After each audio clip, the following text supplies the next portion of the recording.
Hi అండి, kit Usha ఛానల్కి welcome అనమాట.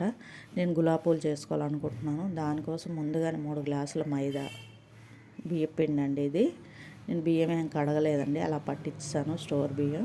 అవి 3 గ్లాసులు వేసుకున్నాను. తర్వాత షుగర్ మనం ఎంత స్వీట్నెస్ తింటామో అంత వేసుకోవచ్చండి.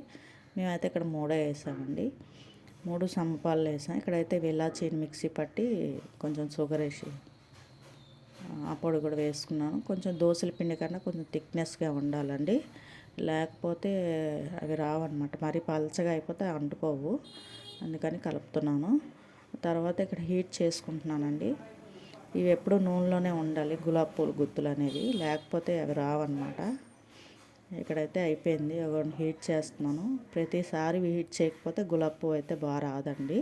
హీట్ చేసాక మనం దాంట్లో డిప్ చేయాలి. చూసారా, ఇక్కడ డిప్ చేస్తున్నాం. ఇవైతే మార్కెట్లోని ఆన్లైన్లో దొరికేస్తాయండి గులాబ్ పూల గుత్తులు అంటే. దీనికి ఒక పుల్ల స్టిక్ లాంటిది ఉంటుంది, అది కూడా దొరుకుతుందండి ఇప్పుడు. చూడండి అలా వేగుతున్నాయి. నా ఛానల్ ఎవరైనా ఫస్ట్ టైం చూస్తుంటే తప్పకుండా ఒక like and share, subscribe friends, support me.